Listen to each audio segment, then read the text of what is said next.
Bueno, buenas tardes con todos. Hicimos un ejercicio entre algunos colegas que también encontramos material ya hecho, investigaciones hechas en Colombia y en otros sitios, tratando de describir cómo son los jóvenes de ahora en cuanto a estas categorías de lenguaje. Aquí viene el sesgo que yo les hablaba al comienzo.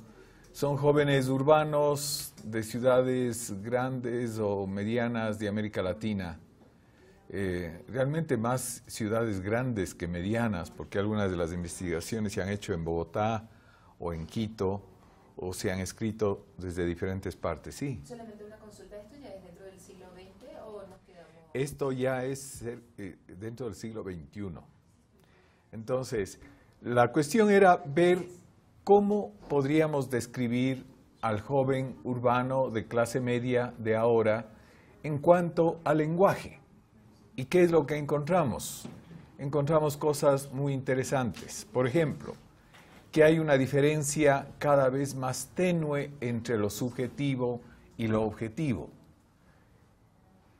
Los jóvenes no objetivizan las cosas. Todo sucede desde su experiencia personal. El mundo comienza en ellos y a través de los medios y de los sentidos inmediatos, pues exploran el mundo y para ellos el mundo es lo que ellos sienten y ellos viven. Primerito la vivencia, no es la disquisición abstracta. Entonces, cada vez tienen más dificultad, hay más, una diferencia más tenue entre lo subjetivo y objetivo. Por supuesto, los medios de comunicación hoy día son una extensión de los sentidos. Esto ya lo decía McLuhan hace 40 años. Pero con los medios nosotros estamos viendo el mundo, escuchando el mundo. Los medios son para una extensión de nuestros sentidos. En cuanto a modalidad cognitiva, y aquí estoy citando una de las columnas que nosotros vimos en esa tabla que les mostré al final de todo, ¿no? La modalidad cognitiva, ciertamente ahora lo sensorial prima sobre lo racional. A un chico usted le pide que le describa qué es lo que siente, qué es lo que sintió, pero que racionalice, que analice, les cuesta mucho a los chicos. La experiencia prima sobre la abstracción. No pueden abstraer casi los chicos ahora. La experiencia le cuenta, le dice, se emociona contándole la experiencia, pero abstraer los chicos no son capaces, digamos como éramos nosotros. La vivencia sobre la teoría. Yo me pregunto si un obispo leyera esto, si es que esto es verdad, lo que supondría para un obispo católico cambiar su manera de ser obispo, nada más con esto. Si pusiera atención a esto, lo sensorial sobre la experiencia sobre la abstracción, la vivencia sobre la teoría. Los chicos, los jóvenes, no se preocupan con ese concepto de verdad de la segunda época del lenguaje. Esa adecuación entre palabra y realidad no les preocupa cuál es la verdad.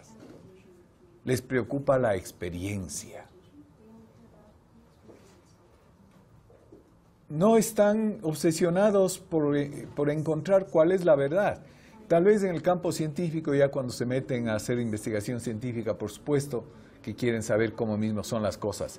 Pero en su vida diaria, la verdad no les preocupa. Así es que cuando la iglesia está preocupada de predicarles la verdad y todo lo demás, nosotros como iglesia tendríamos que decidir qué hacer con eso, pero que sepamos que a los chicos lo que les preocupa es la experiencia. Como ven ustedes, de estos cuatro elementos del lenguaje, de estos cuatro descriptores, todos caen en la primera época del lenguaje. Por eso es que es muy probable que sea verdad, en lenguaje de segunda época, que sea verdad que estamos regresando a una primera época del lenguaje. Porque todas estas características son descriptores de la primera época del lenguaje. Solo que, claro, no es que nos hemos olvidado todos estos 25 siglos de vivencia y de historia de Occidente. Lo que pasa es que es como una espiral, ¿no es cierto? Es como una espiral, sin olvidarnos de todo lo que hemos vivido, pero estamos en otro giro de la espiral. Tratando de describir a ese joven, cómo es el nuevo actor joven, cómo es ese joven.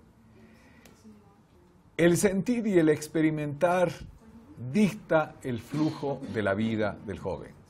No es la disquisición filosófica, no es el pensamiento y la planificación racional de lo que tiene que hacer, cada vez es menos. La vivencia, eso es lo que le importa. Desde ahí comienza a sentir y a organizar su vida.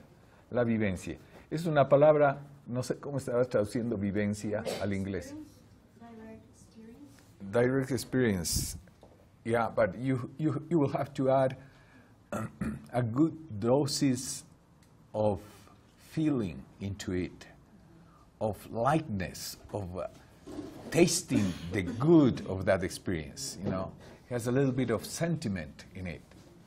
La vivencia es una palabra muy bonita en español. An experience that it's really that's a good way to do it. La vivencia. ¿Cómo es el chico de ahora, la chica de ahora? Nada de sentido de abstracción. Nada, les cuesta muchísimo abstraer. Y ustedes váyanme diciendo si esto es verdad o no en los países de donde ustedes vienen.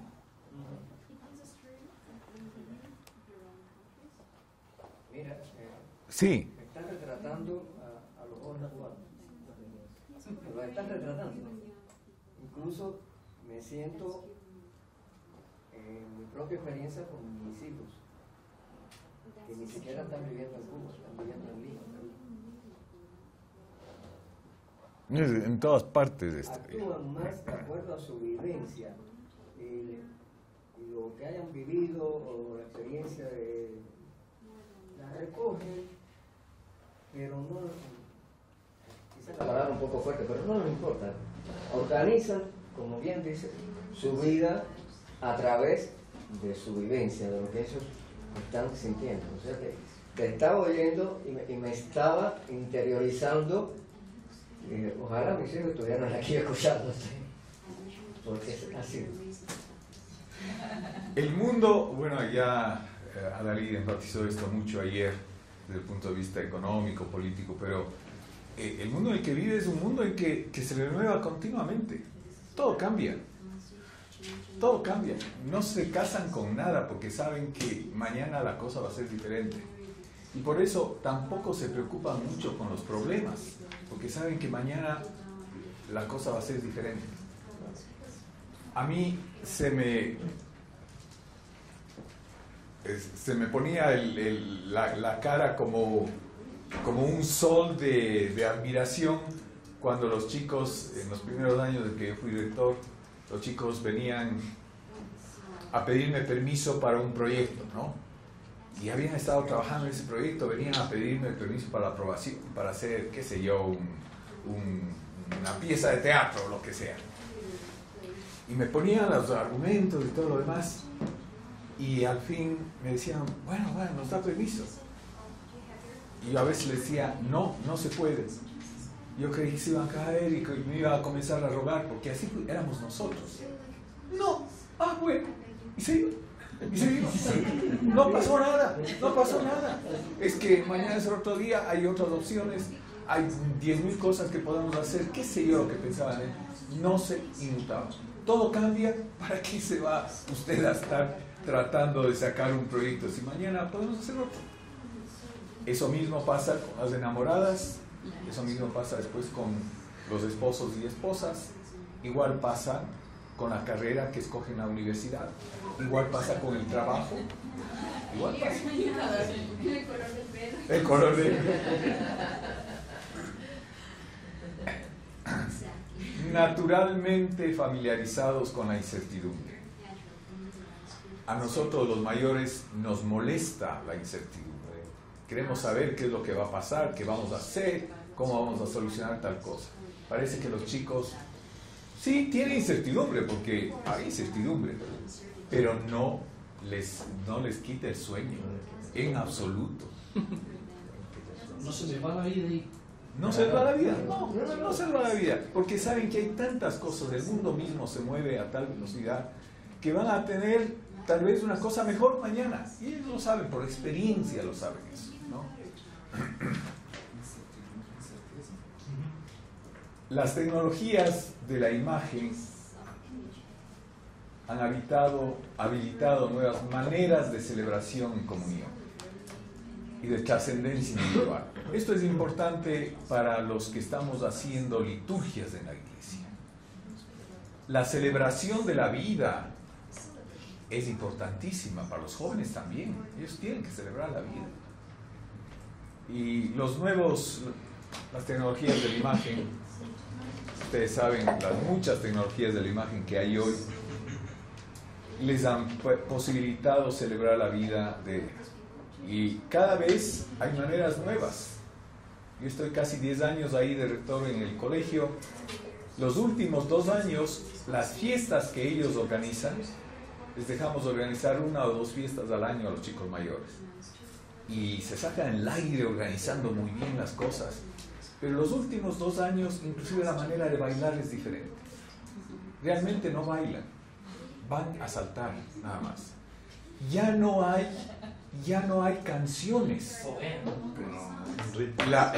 Comienza una canción, inmediatamente en mitad le cambian a otra, cambian a un estertorio sonido electrónico y al DJ gritando cualquier cosa. No importa lo que grite, si es una mala palabra, si es una oración, no importa, el contenido no importa, lo importante es que grite y siguen saltando.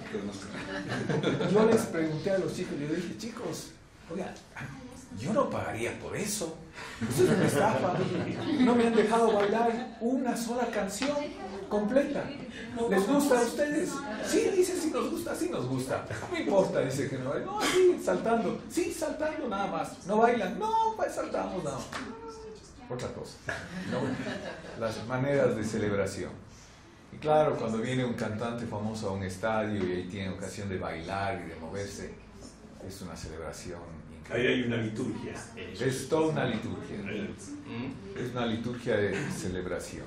El cantante argentino, ¿cómo se llama? El indio Solari. El indio Solari. No, fue una cosa trágica últimamente. Cosa trágica, pero es Oh, 300.000 personas. 300.000 personas. Qué barbaridad. Y todo siempre preguntando por su vida. Esto en cuanto al chico joven, el actor joven. En cuanto a la imagen y el mundo, hay una relación muy interesante entre imagen y mundo ahora, que seguramente fue cambiada drásticamente, sobre todo desde la invención del cine, pero luego después ya con la televisión y con la manipulación digital de la imagen, con la posibilidad de llevar las imágenes de un lado al otro y de tener las imágenes inclusive en su celular, todo eso, la relación de imagen y mundo. La imagen, de hecho, es la manera privilegiada de experimentar el entorno, de experimentar el mundo. Es a través de la imagen, sobre todo. De la imagen, claro, y también del sonido, pero la imagen tiene un poder muy fuerte. La relación directa entre realidad e imagen. Esto a nosotros nos puede parecer una cuestión de perogrullo, pero acuérdense que la imagen para nosotros ha sido nada más una manifestación de la realidad. Para ellos, la realidad es cualquier imagen por más removida que esté la realidad, porque se hace el amor a través de la imagen y de internet, se trabaja a través de la imagen, en fin, usted puede vivir realmente a través de la imagen. Y hay personas que viven mirando 12, 15 horas de imágenes. Esa es su manera de vivir. Ya hace tiempos en América Latina se hizo un estudio sobre las telenovelas y se encontró que la gente más pobre era la que más apreciaba las telenovelas. Todos aprecian, pero la gente más pobre prefería vivir la realidad de la telenovela que la realidad propia de su propia vida. La realidad de su propia vida era incierta, en cambio la telenovela usted sabía que iba a acabar bien, que la señorita se iba a terminar casándose con el héroe y que todos iban a estar felices. Entonces se metían tanto y la gente comenzaba a vivir la vida del personaje de televisión en lugar de vivir su propia vida. Su propia vida, que el marido no tenía trabajo, que el marido se iba de la casa, que le pegaba, pero vivir la televisión a través de la telenovela era vivir su vida. De pronto, la ficción deviene realidad y la imagen es la realidad. La imagen precede y anuncia el acontecimiento. Esto ya ha sucedido muchas veces a nivel mundial. Ustedes saben que cuántos millones de veces se derrocaron, se tiraron al suelo, se destruyeron las Torres Gemelas ahí de Nueva York antes de que los aviones realmente destruyeran. En los videojuegos, ese era el pasatiempo favorito. No sé, ustedes jugaron con los primeros simuladores de aéreos. El chiste más grande después de aprender a volar un avión o un caza era irse y chocarse contra la Estatua de la Libertad. Eso era el chiste más grande, ¿no? Porque era virtual. Pero de alguna manera precede y anuncia. E inclusive hay películas. Hay una película que se llama The Bourne, no sé cuánto. Una película que trata precisamente de la predicción de las cosas. Después de septiembre 11, en los Estados Unidos, la gente de inteligencia de los Estados Unidos comenzaron a contratar a los guionistas de cine de Hollywood, porque en Hollywood se estaban haciendo películas que de alguna manera predecían lo que iba a suceder con el mundo. Y les comenzaron a contratar para ver qué se están imaginando, cuál puede ser el próximo atentado terrorista en los Estados Unidos. La imagen precede y anuncia el acontecimiento. Bueno, y todos los días pasa en la televisión, nos ha pasado a nosotros hasta el día de ayer, aquí en el Ecuador, que los anuncios de televisión presentan al próximo presidente, y dice, yo presidente voy a hacer esto, ¿no? De alguna manera la imagen anuncia lo que va a suceder. Pero a pesar de todo esto, el joven es muy consciente de la obsolescencia de las imágenes y de los mundos creados por las imágenes. Igual, a él no le importa tampoco la realidad, porque sabe que mañana, bueno, pues si no me dieron permiso para hacer esto, mañana se me ocurrirá otra cosa. Las imágenes son obsoletas, aunque algún momento sea parte de mi realidad, pero son obsoletas. ¿Para qué me voy a interesar mucho en eso? Y entonces, todo esto nos lleva a lo que veníamos, ¿no? La Iglesia en América Latina y el Caribe y la comunicación. ¿Cuál es nuestra tabla de salvación? Tal vez esto es muy osado decirlo así, pero en medio de todo esto, en medio de un mundo y de un lenguaje en el que los sentimientos, la sensibilidad es lo prioritario, el tesoro de la Iglesia en este momento es realmente la espiritualidad, queridos. De todos los tesoros de la Iglesia, de la dogmática, de las congregaciones religiosas y todo lo demás, la espiritualidad y todo lo que pueda robustecer la espiritualidad es lo que nos va a llevar a la otra orilla en este momento. Esto ya lo decía Karl Rahner hace 50 años en sus escritos teológicos, no es nada nuevo. La espiritualidad es lo que nos va a hacer que la Iglesia sea algo significativo en el siglo XXI. El protagonismo de la vivencia, la interconexión, la vivencia comunitaria, la pertenencia, todo eso está ligado a la espiritualidad. Y nuestros chicos, nuestros chicos están esperando tener una espiritualidad que les haga sentir quiénes son en primer lugar y que puedan navegar en este mundo en el que estamos. Quisiera oír comentarios de ustedes sobre la cuestión de espiritualidad. Ahí tenemos un doctor en espiritualidad, le vamos a pedir que nos diga algo sobre esto. ¿Sabes qué? Lo primero es cuando empezaste a hablar, yo te iba a decir, te iba a interrumpir y te iba a decir, imagínate darle clases de lógica a ese perfil de joven. Ok, empecemos por ahí. Ahora, fíjate, cuando estamos hablando de esta espiritualidad, indudablemente el muchacho necesita entender el signo utilizado en la liturgia. ¿Qué nos sucede a nosotros? Y a nosotros, aquí incluso, que no... A ver, podemos entender, ¿ok?, cognitivamente, pero no entendemos vivencialmente el sentido del signo litúrgico. Nos pasa mucho. Entonces, y ni siquiera nos cuestionamos por qué utilizo, bueno, lo que decíamos en el grupo, ¿no? ¿Por qué utilizamos pan ácimo en vez de utilizar un cordero en el momento de la comunión? De algunos saldría, porque es más fácil. ¿Te imaginas cocinar todas las eucaristías un cordero? Imposible. Es más, voy a hacer la pregunta aquí. Ustedes dos no pueden contestar. A ver, pregunto, en la última cena, ¿Jesús comió cordero o no comió cordero? No. ¿Quién dijo que no por ahí? Pepe, ¿por qué no? Porque dijo, tomar y comer, este es mi cuerpo, y les dio pan y vino.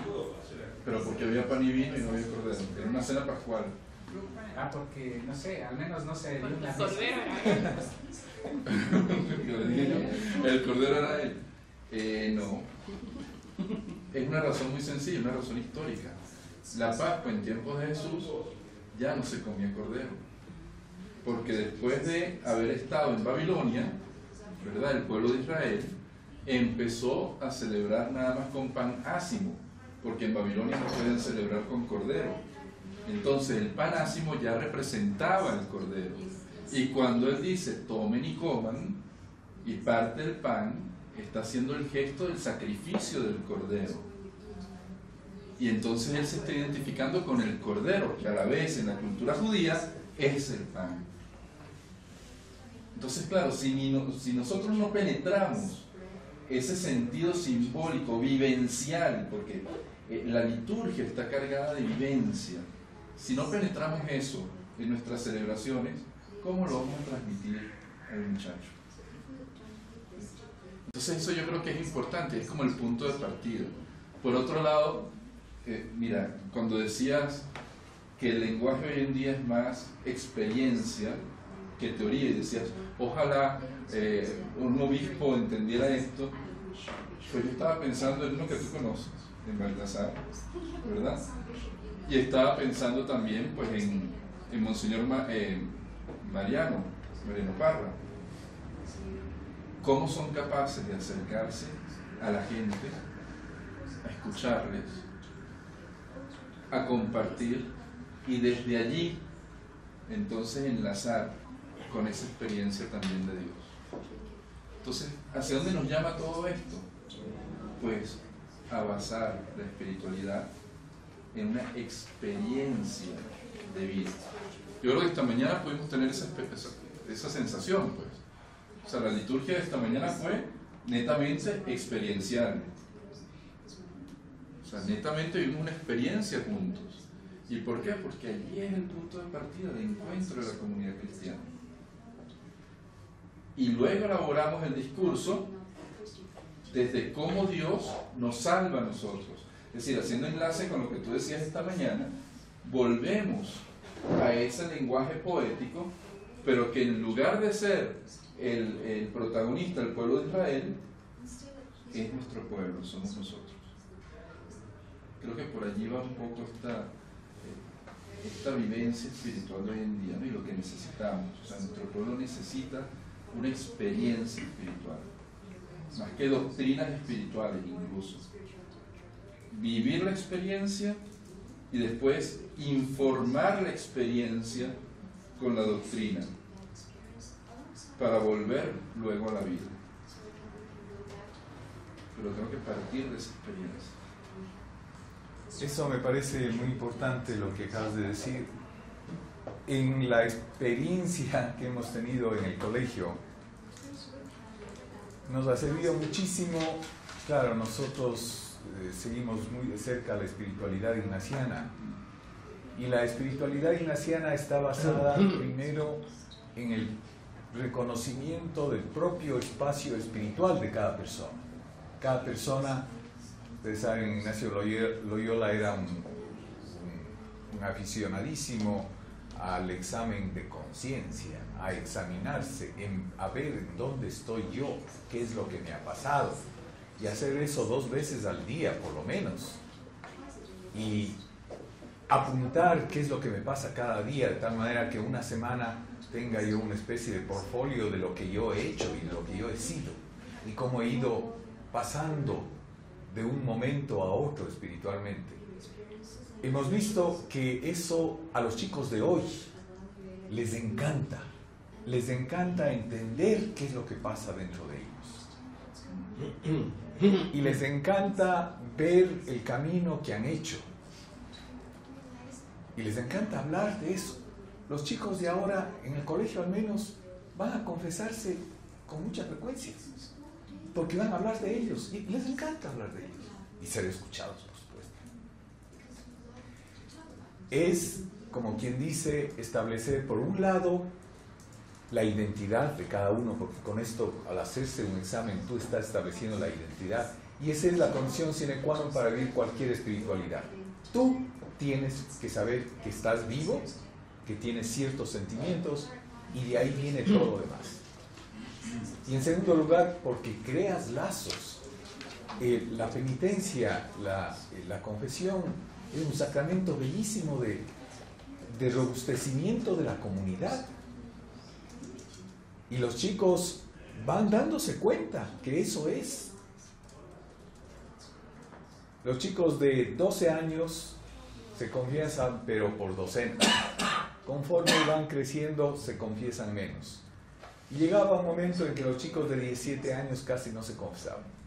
Pues ahora hemos puesto 3 sacerdotes que les escuchan confesiones en todas las misas, y en este momento están llegando a confesarse chicos inclusive de los cursos superiores, porque han entendido por fin que no es cuestión de ir a decir los pecados, sino es cuestión de ir a conversar sobre lo que yo siento y soy, y lo que he fallado y lo que he conseguido. Esa es una importancia enorme que tiene esa conciencia de sí mismo para poder llegar a una espiritualidad robusta. Entonces, identidad y comunidad, voy a poner aquí, como 2 cosas que llevan a la espiritualidad. Bárbaro, se me acabó la batería. Dame sacando, por favor.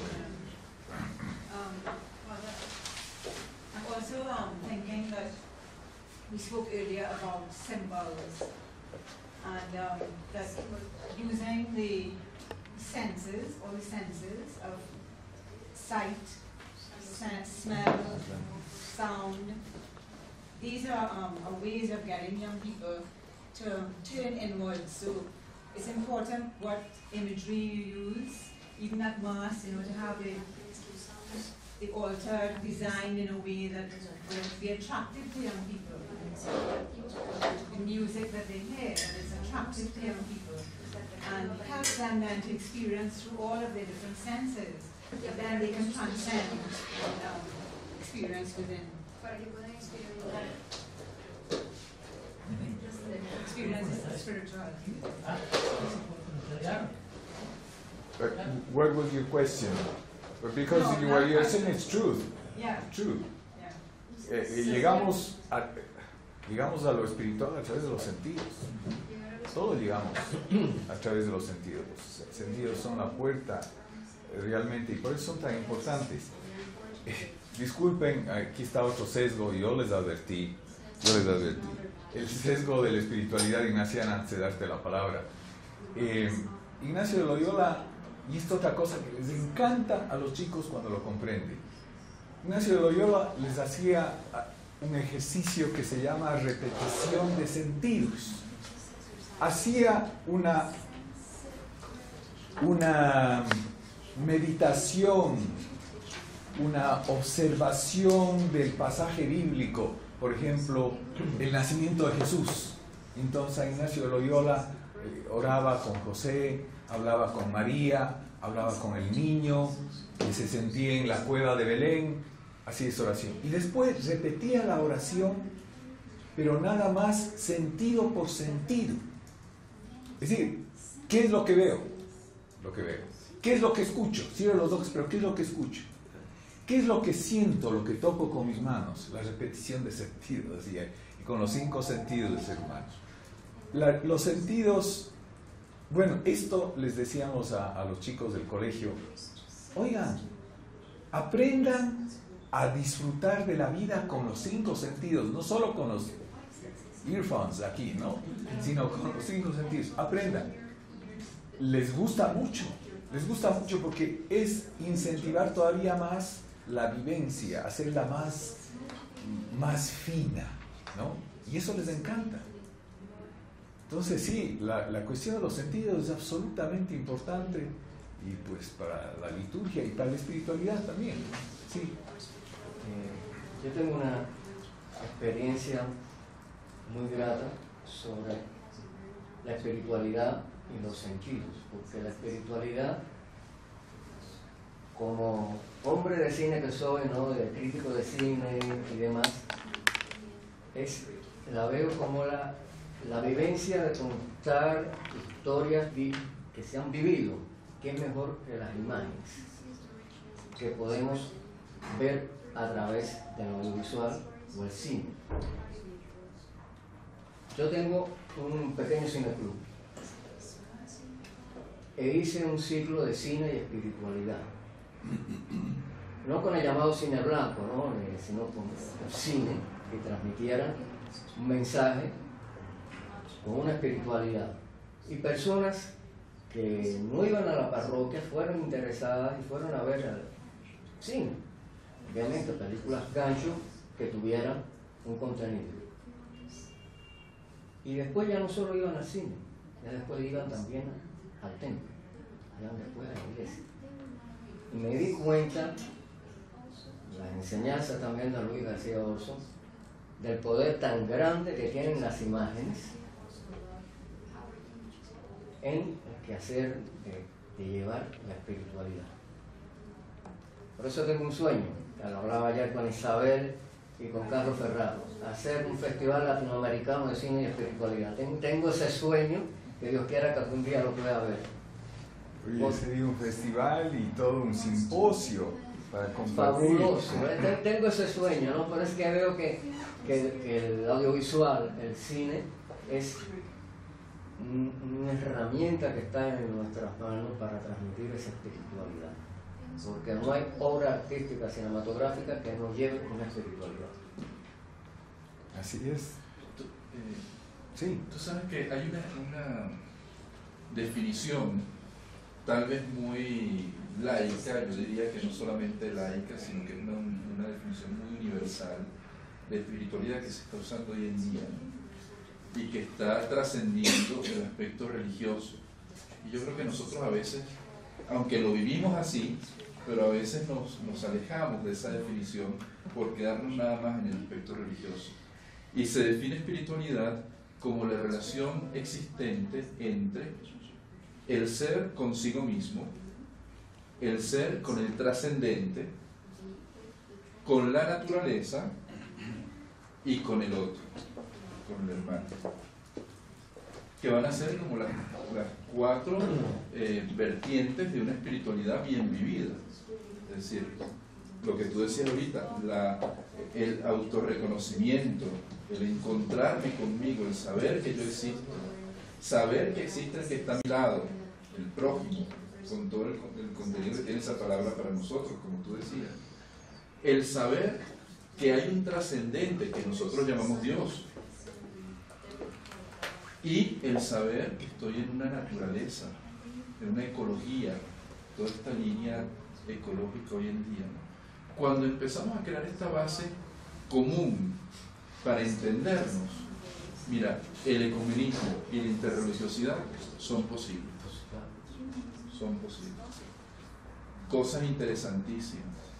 Hay un grupo de espiritualidad infantil en el que, bueno, por las razones de mi investigación doctoral, pues estoy muy ligado a ellos, y en ese grupo, que nace inicialmente en Inglaterra, por el momento en el que pues, el gobierno dice se saca la religión de las escuelas, y la gente dice, hey, sí, pero ya va, ¿cómo vamos a formar a estos muchachos pues en valores, en la relación consigo mismo, con los demás, etcétera? Bueno, vamos a hablar de espiritualidad infantil y de educación espiritual. Y me he encontrado hasta con gente que dice que es atea y que hace trabajos hermosísimos en educación espiritual. Entonces, claro, dentro de un contexto. Pero poder hacerlo, o sea, poder poner las bases para eso. Claro, teniendo en cuenta que el texto realmente es un contexto, es decir, el texto al que nosotros queremos dar prioridad es la vivencia y las obras. Claro. Eso es lo que queremos hacer, que sea posible eso, y que quien quiera que nos pueda ayudar en eso es ya nuestro hermano, inclusive de religión, es decir, de objetivos trascendentes, aunque no se llame ni cristiano ni nada. Hace un tiempo tuve oportunidad de hablar con el ministro de Educación anterior al que está ahora aquí en el Ecuador, y hablaba, yo le contaba de los ejercicios espirituales que hacen los chicos de los colegios jesuitas al final de la carrera del bachillerato. Hacen ejercicios de 4 días en silencio, sin teléfonos celulares, lo cual les cuesta horrores, ¿no? Y lo bueno que era que los chicos se toquen su propio ser interior y que planifiquen su futuro de cara a lo que ellos creen y sienten ahora. Es decir, que hagan un proyecto de vida, pues, en otras palabras. El ministro me decía, ¿puedo mandar a alguna gente a que haga ejercicio espiritual? Digo, claro, venga, ¿no? Venga. Y es que él estaba muy consciente también de que sin espiritualidad ninguna educación laica merece la pena llamarse educación. Realmente no vamos a llegar a ninguna parte si es que no hay algún tipo de espiritualidad en nuestra educación. Y eso quiere decir lo que tú has mencionado, entre otras cosas, apertura a lo trascendente, como quieras llamarlo, pero apertura a esa posibilidad de hacer cosas que nosotros ni sabemos cómo hacemos, ni siquiera entendemos muchas veces, ¿no? Es imprescindible la espiritualidad también en la educación, y me voy a referir a esto inmediatamente, porque la espiritualidad está muy relacionada a la educación, y la educación es la carta más alta que tiene la Iglesia latinoamericana para hacer bien su trabajo de iglesia aquí, como vamos a ver inmediatamente. Bueno, la espiritualidad, como ustedes ven, me parece un elemento importantísimo. Otro elemento que tenemos que tomar en cuenta absolutamente, ¿no?, es la cuestión de los empobrecidos, de los pobres, como criterio esencial evangélico.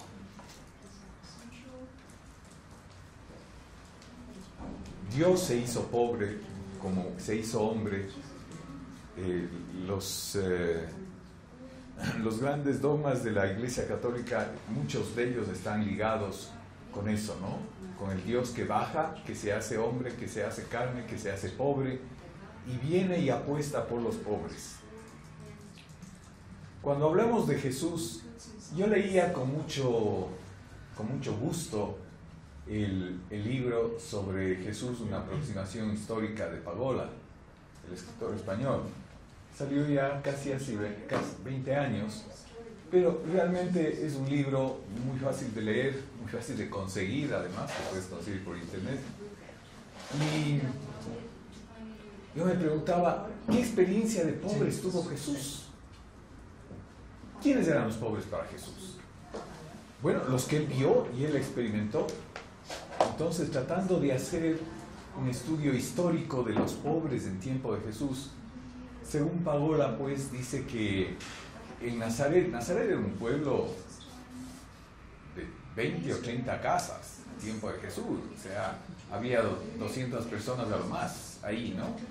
Y eran campesinos que cultivaban la tierra sobre todo, pero algunos de ellos ya no tenían tierra.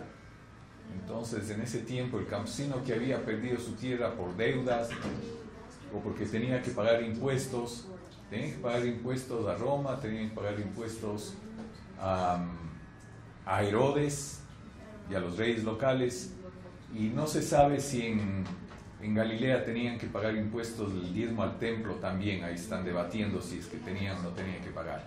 Pero sea lo que sea, la gente se moría de hambre, y tenían que vender la tierra para pagar las deudas, y los que ya no tenían nada era o volverse esclavos, porque algunos hombres se vendían como esclavos, o las mujeres prostituirse.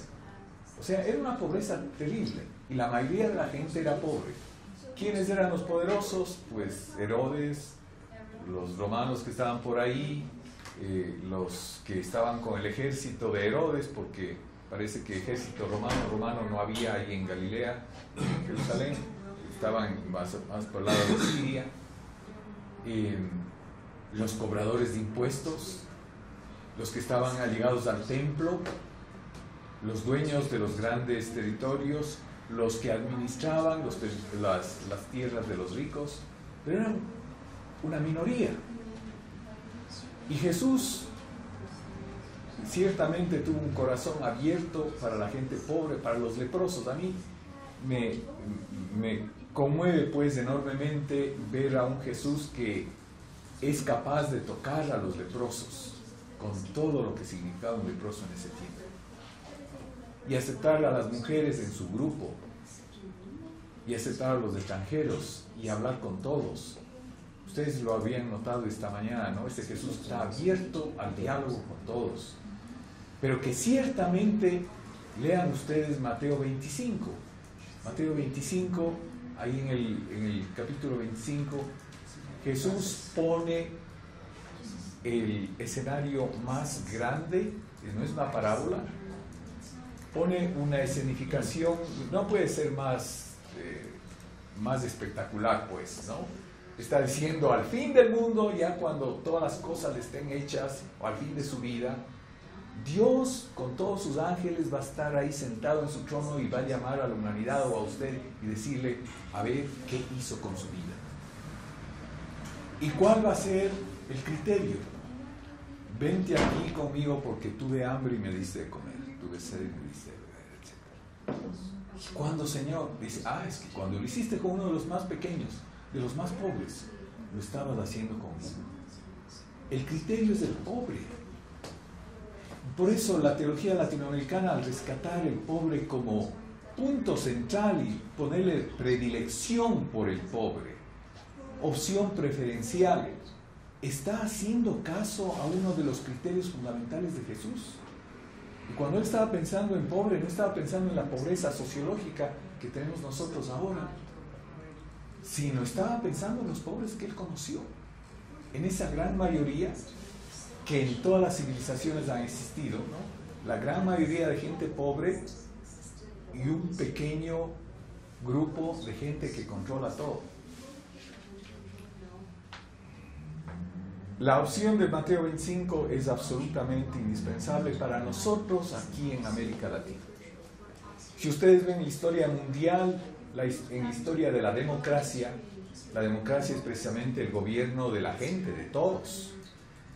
Pero siempre la gente de poder ha querido luchar y descafeinar la democracia, por decirlo menos, y no desaparecerla completamente, ¿no? Y sigue sucediendo igual en todos nuestros países de América Latina. Lo mismo. Un grupo pequeño que realmente tiene la sartén por el mango. Y la iglesia, si es que alguna relevancia tiene en la parte política ahora, es precisamente poner esto como la piedra de toque. No, la piedra de toque. Tenemos una manera de algo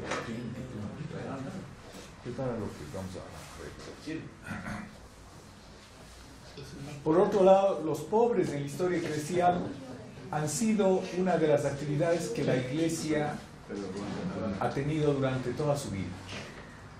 Toda su vida ha habido órdenes religiosas que han estado preocupadas de los pobres. Y esa ha sido una constante. A través de los momentos más oscuros de la historia de la iglesia, había gente de iglesia preocupada de los más pobres. Eso nos ha salvado como iglesia, ¿sabes? Momentos oscuros como de la Inquisición y todo eso. Dios mío, lo que nos salvó fue precisamente el ser coherentes con nuestros principios de Jesucristo, ¿no? De esto ya hablamos, los pobres en América Latina y el Caribe. En los años 60, con la teología de la liberación, comenzamos a experimentar a Dios desde los pobres, no desde el concepto, desde el dogma. Y ahora, la piedra de toque, como valores cristianos,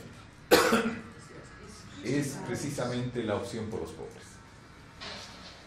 Yo creo que en el momento político de América Latina, ahora me voy a aventurar por tierras un poco de arenas movedizas, pero me perdonarán. Yo creo que en este momento en América Latina, si es que hacemos caso al Papa Francisco en su encíclica Laudato Si, donde él dice de 3 o 4 maneras diferentes, dice: el mercado ha fallado, el neoliberalismo ha destrozado nuestro planeta. ¿Qué nos queda para el futuro? Yo creo que ya está llegando el momento en que en América Latina vamos a decir, en verdad, el neoliberalismo y el mercado no va a solucionar nuestros problemas. ¿Y qué entonces? ¿Qué nos queda? Yo creo que lo que nos queda es reorganizar inclusive nuestra manera de entender los partidos políticos, poniendo a la opción por los pobres como piedra de toque que divida las aguas. ¿Quién realmente quiere? Olvidándose ya por fin, Dios mío, olvidémonos del neoliberalismo, ha hecho tanto daño a América Latina y a todo el mundo, realmente. Y nos ha llevado a que el mundo esté a punto de perderse. ¿A dónde tenemos que ir en este momento? La opción por los pobres nos va a llevar adelante. Tenemos que ser de una creatividad absoluta. Tenemos que usar nuestra espiritualidad, que es el mejor tesoro, inclusive para la política. Sí, yo creo que inclusive para la política. Y esto está atado sustancialmente, porque si ustedes ven lo que estamos proponiendo aquí, ¿no? las tareas 1 y 2. La tarea 1 era la espiritualidad, la tarea 2 es la centralidad de los pobres. Estamos hablando de educación. ¿De qué más estamos hablando?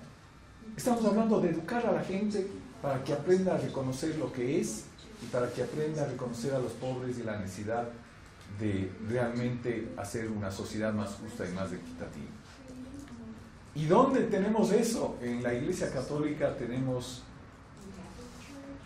una plataforma de lanzamiento absolutamente espectacular. Tenemos las redes educativas más grandes de cada país fuera de las redes estatales. La red educativa católica es la mayor presencia estructural de la Iglesia en América Latina en este momento. Más grande todavía que parroquias. En educación tenemos a un chico desde los 4 años, desde los 3 años hasta los 18 años. Lo tenemos 6 o 7 horas al día, durante 5 días de la semana. Sabemos exactamente dónde va a estar, qué va a estar haciendo. Es un ambiente absolutamente maravilloso para hacer lo que quiera en términos de educación, de esta educación para la espiritualidad y para los pobres. Más aún, yo creo que en este momento les cuento lo que yo he vivido. No es que me esté jactando de lo que hemos hecho aquí, pero Dios nos ha puesto en nuestras manos ciertas cosas.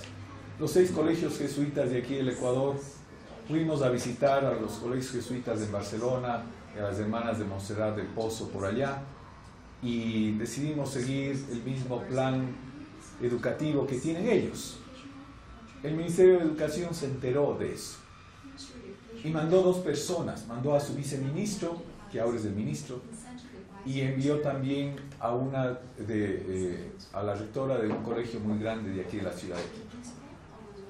Y para hacerles el cuento corto, recién nos fue a visitar el ministro y nos dijo: miren, si esto sale bien aquí, en el Colegio San Gabriel, vamos a tener que replicarlo en todo el sistema educativo del país. ¿Saben lo que significa eso? Que la influencia de nuestros colegios católicos va mucho más allá de los 6 colegios jesuitas que estamos aquí, o de los, no sé cuántos tenemos, 100 y pico de colegios católicos en el Ecuador. Va mucho más allá de eso.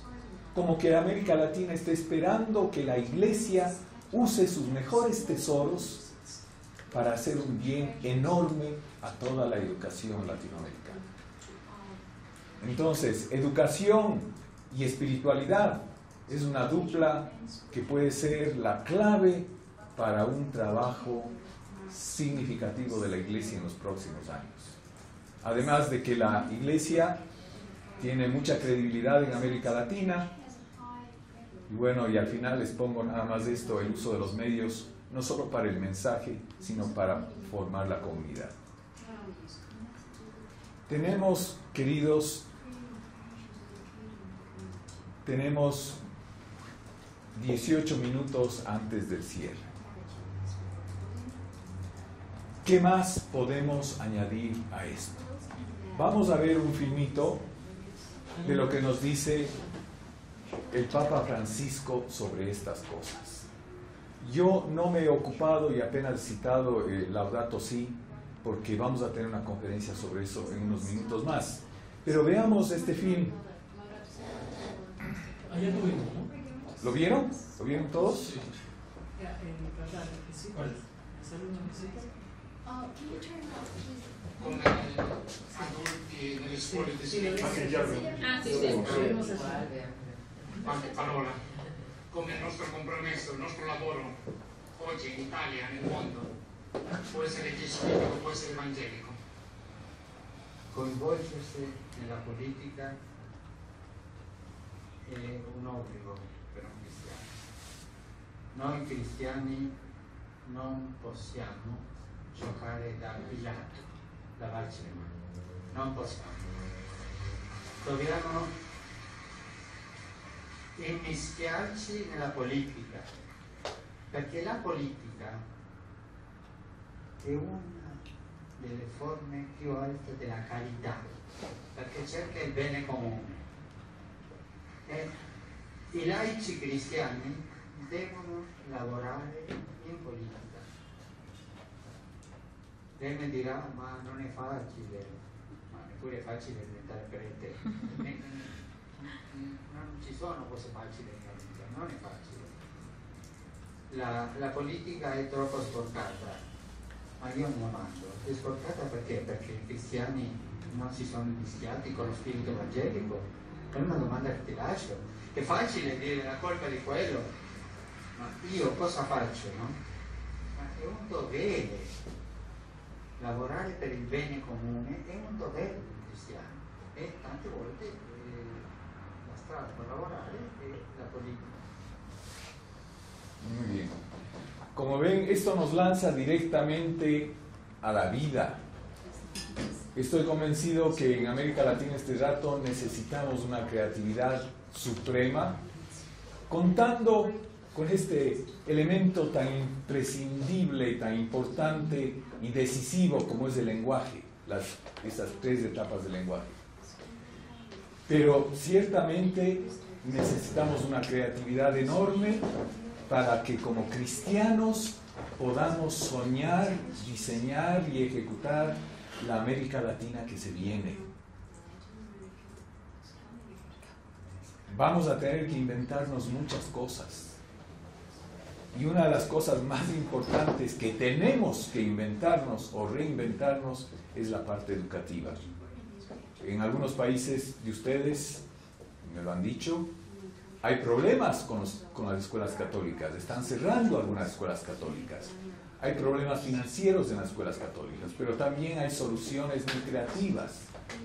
Me hablaban de lo que pasa en Uruguay, por ejemplo, ¿no? Aquí en el Ecuador también se están cerrando algunas escuelas católicas, pero otras escuelas católicas están muy bien y tienen cerradas las puertas porque la gente tiene una demanda enorme. Y eso pasa en algunos países de ustedes también. La creatividad tiene que venir precisamente de una adherencia de fe a la identidad cristiana que tenemos con los grandes principios cristianos que nos ha dejado Jesús. Esa es la apuesta de la iglesia. La cuestión de medios y de lenguajes es una cosa secundaria, importantísima por supuesto, pero realmente tenemos que volver a los principios cristianos. Eso es lo que nos va a salvar a la iglesia en América Latina ahora. Tenemos unos minutitos más para añadir algunas cosas antes de cerrar esto. Sí. Quiero más bien consultar. Teniendo en cuenta esto que los jóvenes se basan ahora en su experiencia, Paraguay, por ejemplo, la experiencia actual es de descreimiento total hacia los políticos y la experiencia que tienen es de políticos corruptos y de una política que no responde a lo que el pueblo realmente quiere. ¿Cómo se puede lograr que los jóvenes realmente se puedan interesar en trabajar en política si la experiencia que tienen hoy en día evidentemente no es la mejor ni la más esperanzadora para que ellos puedan insertarse en eso? O podemos plantearlo quizás al revés, quizás la experiencia que tienen hoy es consecuencia de que no se involucran quizá. No sé si hay una solución así única, ¿no? Deberíamos sacar nuestra creatividad para tratar de responder esa pregunta. Yo creo que los jóvenes de hoy dicen que los jóvenes no tienen valores. Yo no creo eso. Tienen otros valores tal vez y los manifiestan de otra forma. Los jóvenes de ahora son tremendamente sinceros y ellos están convencidos, han sido ganados, hablando en general, han sido ganados para la ecología, para mantener nuestro planeta. Esa es una entrada admirable. Si es que queremos mantener nuestro planeta, pregúntales desde cero qué pueden hacer y van inmediatamente, más temprano que tarde, caer en el campo de la política. Pero diseñada por ellos, con sus valores. Y lo van a hacer y van a comenzar a hacer acciones políticas, en el mejor sentido de la palabra. Pero lo que ellos quieren es una política completamente honesta. Y también eficaz, claro, ¿no? políticas. Tal vez ahí pegan porque quieren una cosa inmediata, como es la vida de ellos, ¿no?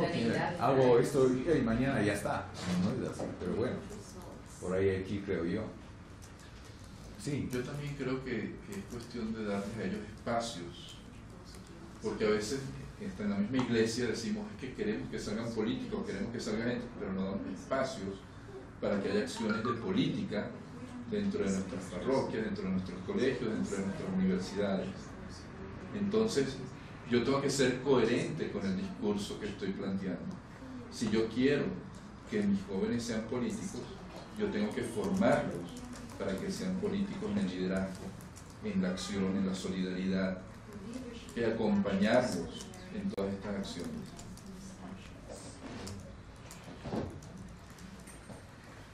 De todo esto, algo nos tiene que servir para el día de mañana, queridos, ¿no es cierto?